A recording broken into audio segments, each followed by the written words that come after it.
Thrissur Irinjalakuda Don Bosco സ്കൂളിന്റെ diamond jubilee souvenir 24 chief editor R Sreekantan Nair പ്രകാശനം ചെയ്തു. ലഹരിവിരുദ്ധ പോരാട്ടത്തിൽ അണിചേരാൻ ആർ ശ്രീകണ്ഠൻ നായർ വിദ്യാർത്ഥികളോട് ആഹ്വാനം ചെയ്തു.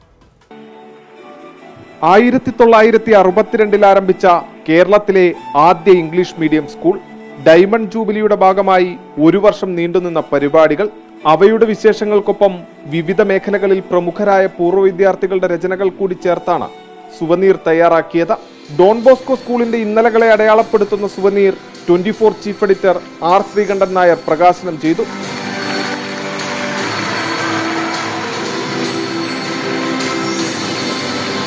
ലഹരി മാഫിയ പിടിമുറുക്കുന്ന ഈ കാലത്ത് 24 കണക്റ്റിന്റെ ലഹരി വിരുദ്ധ പോരാട്ടത്തിൽ അണിചേരാൻ വിദ്യാർത്ഥികളോട് ആർ ശ്രീകണ്ഠൻ നായർ ആഹ്വാനം ചെയ്തു.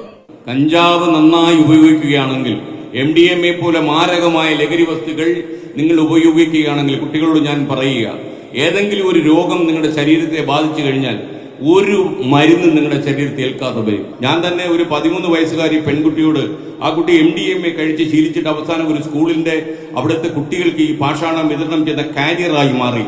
ഞാൻ ആ കുട്ടിയോട് ചോദിച്ചു, മോളെ, നിനക്ക് 13 വയസ്സല്ലേ ഉള്ളൂ, നിനക്ക് എങ്ങനെയാണ് MDMA ഒക്കെ ഉപയോഗിക്കാൻ തോന്നിയത് എന്ന് ചോദിച്ചപ്പോൾ ആ പെൺകുട്ടി പറഞ്ഞു, ഒരുവനോട് ഞാൻ പരിചയപ്പെട്ടു ഫേസ്ബുക്ക് വഴി, അവൻ പറഞ്ഞു ഈ നല്ല ഊർജം കിട്ടാൻ ഇത് ഉപകരിക്കും എന്ന് പറഞ്ഞ് എന്നെ കൊണ്ട് നിർബന്ധിച്ച് കഴിപ്പിച്ചതാണ്.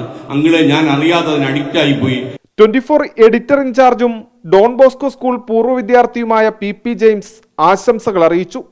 ഒരുപക്ഷെ എന്നെ പോലുള്ള വിദ്യാർത്ഥികളെ ഇവിടെ വളർത്തിയത്, ഇവിടെ 10,000-കണക്കിന് വിദ്യാർത്ഥികൾ, ഒരുപക്ഷെ ലക്ഷക്കണക്കിന് വിദ്യാർത്ഥികൾ ഇവിടെ നിന്ന് 60 വർഷത്തിനുള്ളിൽ പഠിച്ചു പോയിട്ടുണ്ട്.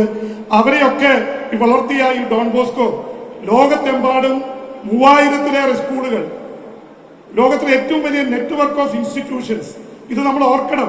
ഇത് യൂറോപ്പിൽ സെയിന്റ് ജോൺ ബോസ്കോ തുടങ്ങിയത് അവിടുത്തെ സ്ട്രീറ്റ് ബോയ്സിന് വേണ്ടിയാണ്.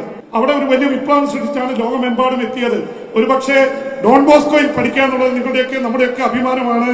ഫാദർ ഇമാനുവേൽ വട്ടക്കുന്നിൽ അധ്യക്ഷത വഹിച്ച ചടങ്ങിൽ സാമൂഹിക രാഷ്ട്രീയ രംഗങ്ങളിൽ നിന്നുള്ള നിരവധി പേർ പങ്കെടുത്തു. 24 തൃശൂർ.